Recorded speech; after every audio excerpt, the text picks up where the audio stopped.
raconte qu'il y a très longtemps, une civilisation brillante aurait disparu en une seule nuit, l'Atlantide. Un nom qui fait rêver, mais surtout, une question. Et si ce mythe n'était pas un souvenir perdu, mais une leçon que Platon voulait nous transmettre? L'histoire de l'Atlantide n'est pas née d'une fouille, mais d'un philosophe. Platon en parle comme d'un avertissement.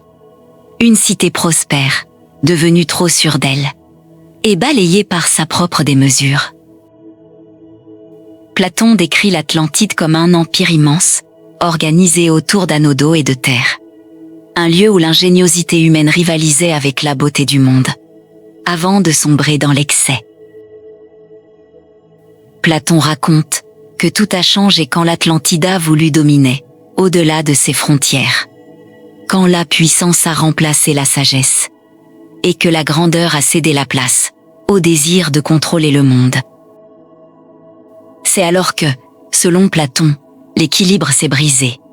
L'Atlantide, trop sûre d'elle, a voulu imposer sa volonté, et le monde a commencé à lui résister.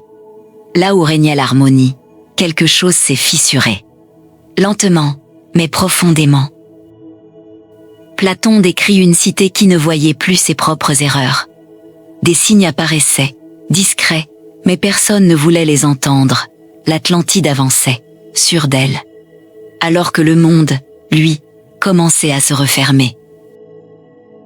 Platon dit que les autres peuples ont fini par se dresser contre l'Atlantide. Les alliances se sont effritées, les frontières se sont tendues, et l'équilibre du monde, lui, a commencé à se briser. Ce n'était plus une cité respectée, mais une puissance qui inquiétait. Puis vient le moment que Platon décrit comme décisif. En une seule nuit, et un seul jour, la terre aurait tremblé, la mer se serait élevée, et l'Atlantide aurait disparu, engloutie. Dans son récit, ce n'est pas seulement un cataclysme, c'est une réponse à la démesure humaine. Pour Platon, l'Atlantide n'est pas seulement l'histoire d'une cité perdue. C'est une métaphore, un miroir tendu aux sociétés humaines. Il parle d'un peuple brillant, devenu trop sûr de lui, jusqu'à oublier ce qui l'avait rendu fort, la mesure, l'équilibre et l'humilité. À travers l'Atlantide, Platon nous parle moins d'un lieu disparu que de nous-mêmes. Il décrit une société brillante, mais vulnérable lorsqu'elle oublie ses valeurs. Pour lui, la véritable chute ne vient pas de la mer, mais de l'intérieur. Si l'Atlantide continue de nous fasciner, ce n'est peut-être pas pour ce qu'elle a été, mais pour ce qu'elle nous rappelle.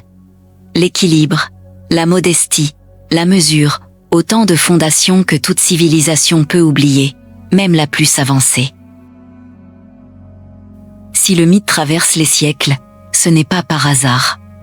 L'Atlantide nous parle de la fragilité du progrès, du danger de l'orgueil, et de la façon dont une civilisation peut se perdre en oubliant ce qui la fonde. Et, quelque part, cette voix ancienne semble encore murmurer. Platon ne cherchait, peut-être pas, à nous parler d'une cité engloutie, mais d'un risque humain, bien réel. Celui de croire que rien ne peut nous atteindre, même lorsque l'équilibre se fissure. L'Atlantide devient alors un rappel, discret mais essentiel. L'Atlantide n'est peut-être qu'un mythe, mais son message, lui, traverse le temps. Il nous rappelle que toute civilisation, même la plus brillante, tient à un fil fragile, et que la vraie grandeur ne vient pas de la puissance, mais de la sagesse qui la guide.